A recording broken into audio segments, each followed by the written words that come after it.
ইরানে আমেরিকার হামলা যখন যে কোনো সময় ঠিক তখনই আসরে নামল এরদোয়ানের তুরস্ক।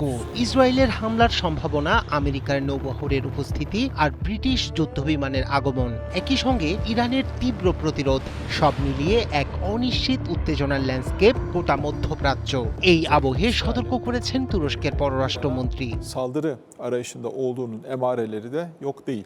একটি আঘাত পুরো মধ্যপ্রাচ্যকে অস্থিতিশীল করে দিতে পারে বলে শঙ্কা করেছেন তিনি। তেহরানও জানিয়েছে সীমিত কিংবা সার্জিক্যাল হামলাকেও সর্বাত্মক যুদ্ধ হিসেবে বিবেচনা করবে তারা। বিশ্লেষকদের মতে ইরানের প্রতিরোধ এতটাই ভয়ঙ্কর হবে, সহজে এগোতে পারবে না কোনো পক্ষই। হামলার আগুন ছড়িয়ে পড়লে তা কাঁটাতার পেরিয়ে কাকে পোড়াবে তা অনিশ্চিত বলে মনে করছেন নিরাপত্তা বিশ্লেষকরাও। ওয়ালটন বিএলডিসি ফ্যান, খরচ বাঁচে 65% পর্যন্ত। ওয়ালটন বিএলডিসি ফ্যান ছড়ায় স্বস্তির সবুজ হাওয়া।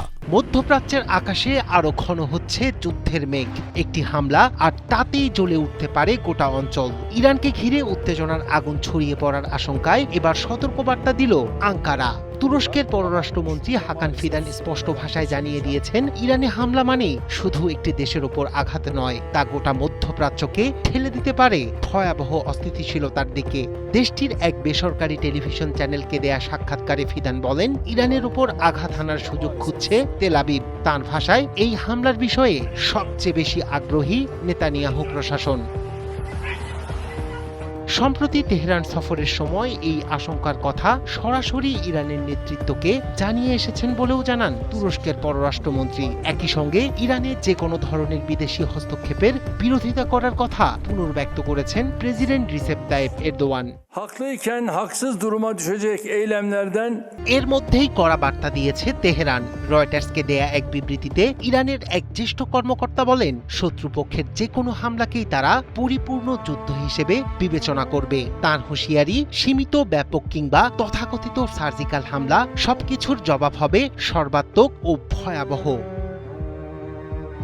এদিকে উত্তেজনার আগুনে ঘি ঢেলেই চলছে ট্রাম্প প্রশাসন। খোদ মার্কিন প্রেসিডেন্ট দাবি করেছেন, ইরানকে লক্ষ্য করে উপসাগরীয় অঞ্চলে পাঠানো হয়েছে শক্তিশালী নৌবহর। মার্কিন গণমাধ্যম বলছে, এর মধ্যে মধ্যপ্রাচ্যের পথে ইউএসএস আব্রাহাম লিঙ্কন সহ স্ট্রাইক গ্রুপ। জবাবে তেহরান জানিয়েছে, সার্বভৌমত্বে আঘাত এলে প্রতিক্রিয়া হবে অবশ্যম্ভাবী।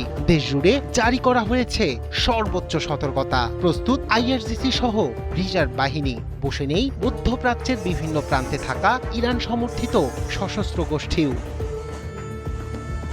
এই হুমকি আর পাল্টা হুমকির খেলায় শেষ পর্যন্ত কার হাত পড়বে তা নিশ্চিত করে বলা না গেলেও বিশ্লেষকরা বলছেন, আরেকটি অনিশ্চিত সংঘাত তথা ব্ল্যাক হোলের পথে মধ্যপ্রাচ্য। রায়হান কবির শুভ্র, ৭১।